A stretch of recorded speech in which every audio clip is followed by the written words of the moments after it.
Kisah Sunan Muria adu sakti untuk mendapatkan si cantik Dewi Roroyono. Sumber, https://kalam.sindonews.com/miftah. Yusuf Pati, gadis Molek itu bernama Dewi Roroyono. Kini, putri Sunan Ngerang ini sudah menginjak usia 20 tahun. Sang ayah memiliki niat merayakan ulang tahun putrinya itu. Sunan Ngerang bukan orang sembarangan. Beliau adalah guru orang-orang penting pada zamannya. Para muridnya antara lain Sunan Kudus, Sunan Muria, Adipati Pathakwarak, Kapa dan adiknya Gentiri. Kisah dan ajaran Wali Sangakarya Lawrence Rashidi menceritakan bahwa Sunan Ngerang adalah seorang ulama yang disegani masyarakat karena ketinggian ilmunya.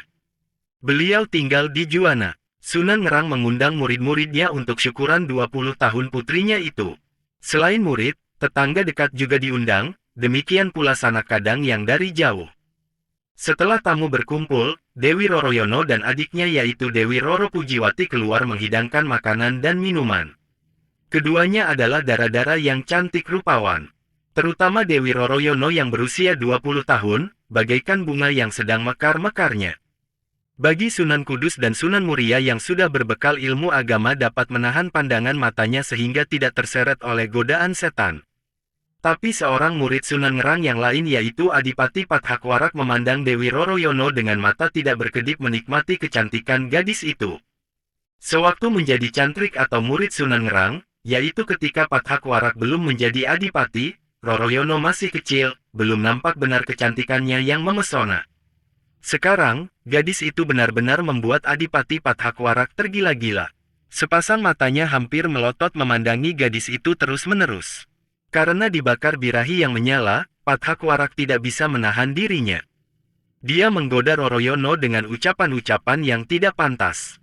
Lelaki mulai bertindak kurang ajar.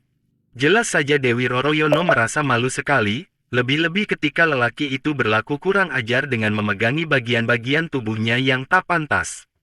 Disentuh.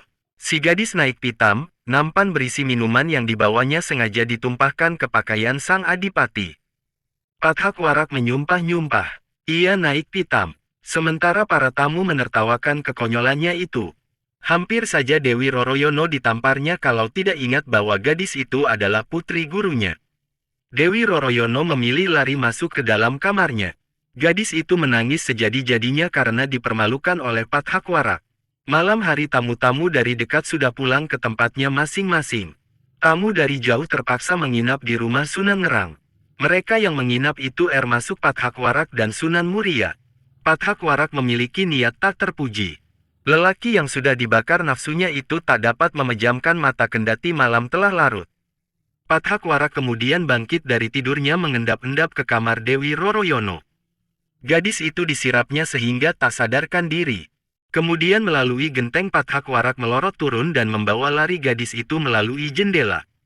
Dewi Roroyono dibawa lari ke Mandalika, wilayah Keling, Jepara.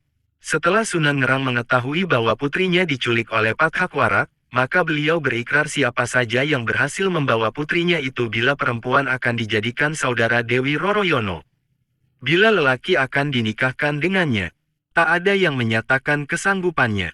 Karena semua orang telah maklum akan kehebatan dan kekejaman Pathakwarak. Hanya Sunan Muria yang bersedia memenuhi harapan Sunan Ngerang. Saya akan berusaha mengambil Diajeng Roroyono dari tangan Pathakwarak, ujar Sunan Muria menyatakan kesanggupannya. Maka berangkatlah Sunan Muria ke Keling. Hanya saja, di tengah perjalanan Sunan Muria bertemu dengan Kapa dan Gentiri, adik seperguruan yang lebih dahulu pulang sebelum acara syukuran berakhir. "Mengapa Kakang tampak tergesa-gesa?" tanya Kapa, merasa heran melihat Sunan Muria berlari cepat menuju arah Keling.